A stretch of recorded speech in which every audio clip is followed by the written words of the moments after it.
whose thoughts have always leave us inspired. But before he begins, I want to ask you all, what does Independence Day mean to you? Tell me, what does independence mean to you? Okay, now let's hear from Sir Kailash and see how his insights resonate with what we feel today. Please, Kailash sir, welcome on the stage.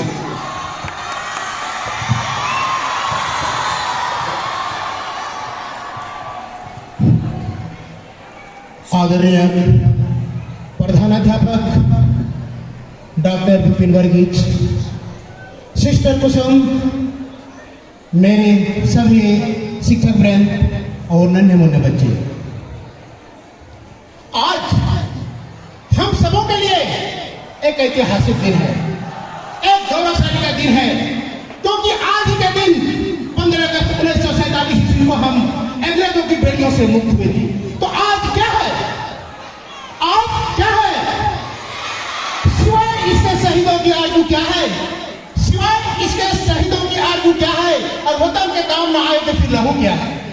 सिवाय इसके शहीदों की आरज़ू क्या है? और वतन के काम न आए तो फिर लहू क्या है?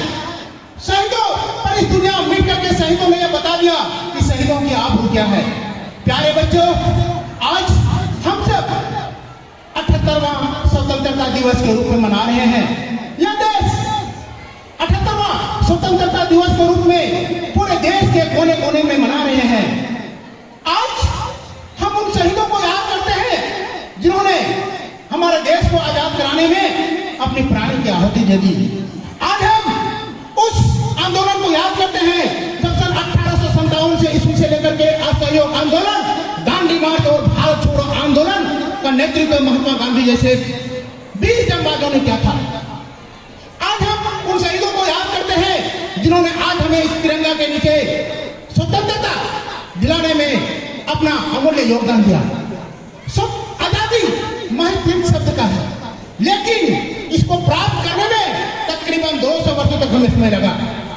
अंग्रेज जब भारत आए थे तो वह एक व्यापारी के रूप में आए थे और धीरे धीरे उन्होंने अपना जब इतना मजबूत कर लिया कि भारत पर तकरीबन 200 वर्षों तक उन्होंने हमारे देश के ऊपर शासन किया। और शासन ही नहीं किया, इतनी जबरदस्त पारना किया जिसका हम वर्णन नहीं कर सकते हैं। अगर हम इतिहास के पन्नों को झांक करके देखेंगे तो इतिहास के पन्ने आंसुओं की स्याही से लिखा जाता है।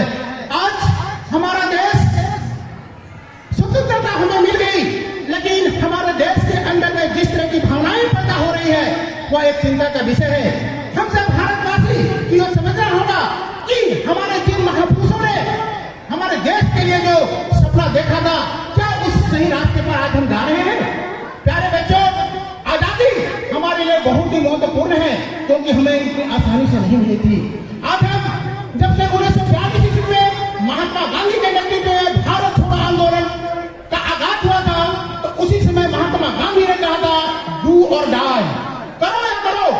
वो एक ऐतिहासिक दिन था जब महात्मा गांधी के नेतृत्व में ग्वालियर ट्रेन से तकरीबन 70 मिनट का भाषण दिया था, जिसमें भारतीयों को नेतृत्व करते हुए कहा था कि अपने जीवन में अब कुछ नहीं बचा है, यदि कुछ हासिल करना है तो हमें अंग्रेजों से लड़ना होगा और अंग्रेजों से लड़के हमें आजादी प्राप्त करना होगा। और न जाने कितने हजारों हजार की संख्या में हमारे वीर जवानों ने अपनी देश के लिए कुर्बानी दी, अपनी देश के लिए शहीद हो गए। जलियांवाला 13 अप्रैल 1919 ईस्वी का वो दिन हम भूले नहीं है, जब एक मासूम बच्चे से लेकर के 20 जवानों तक चंद मिनटों में उन्होंने जनरल डायर के नेतृत्व में जो गोलियों का ऑर्डर किया था, हजारों की संख्या में लोग मारे गए। वो हमारे जीने का दिवस था। प्यारे बच्चों, आज हम सब गौरवान्वित महसूस कर रहे हैं क्योंकि हमें आजादी मिली है, लेकिन इस आजादी को संवारना भी हमारा ही दायित्व है। जाति और धर्म से ऊपर उठ करके हमें देश के बारे में सोचना होगा और सबसे पहले हम अपने देश के लिए अपने भविष्य को किस प्रकार से नेतृत्व करेंगे ताकि भारत विश्व का एक गुरु बन सके। प्यारे बच्चों, भारत एक समय सोने का चिड़िया कहलाता था। वो ऐसे नहीं कहलाता था जहां पर उस तरह का गुण था, लेकिन आज हम जितने भी विकसित राष्ट्र देख रहे हैं, चाहे वो अमेरिका हो, चाहे वो फ्रांस हो, चाहे वो जर्मनी हो या फिर ग्रेट ब्रिटेन हो, भारत का शुष्क हवा खून ही है। भारत से उत्पन्न जो कच्चे माल होते थे, खास करके अंग्रेज यहाँ से ले जाते थे और वहां पर तैयार करके माल पूरा हमारे देश पर आकर के बेचते थे और तरह के टैक्सेस लगाते थे। हमारे किसानों, मध्यम वर्ग के लोगों को तरह तरह की पीड़ाएं, यातनाएं दे करके हमें तंग करते थे, परेशान करते थे। इसके बाद हमें आजादी मिली है। बस ज्यादा मैं वक्त नहीं लूंगा। आज के नेता, आज के बच्चे कल के नेता हैं। आप सबों को इस तिरंगा के नीचे एक शपथ लेना होगा कि सब उपरि हमारे ये देश है, हम भारतवासी हैं, भारतवासी हैं, इस पर हमें गर्व होनी चाहिए और विश्व के पटल पर हमारा देश का नाम रोशन हो, उसके लेकर के आपको आज एक शपथ लेना होगा। ज्यादा मैं कुछ नहीं बोलूंगा और इतना ही बोल करके अपना वक्तव्य को मैं समाप्त करता हूँ। जय हिंद, जय Bharat. Thank you so much, Kailash sir, for your wonderful words of wisdom. I'm literally always inspired by your amount of confidence you have while you speak. Please give him a big round of applause.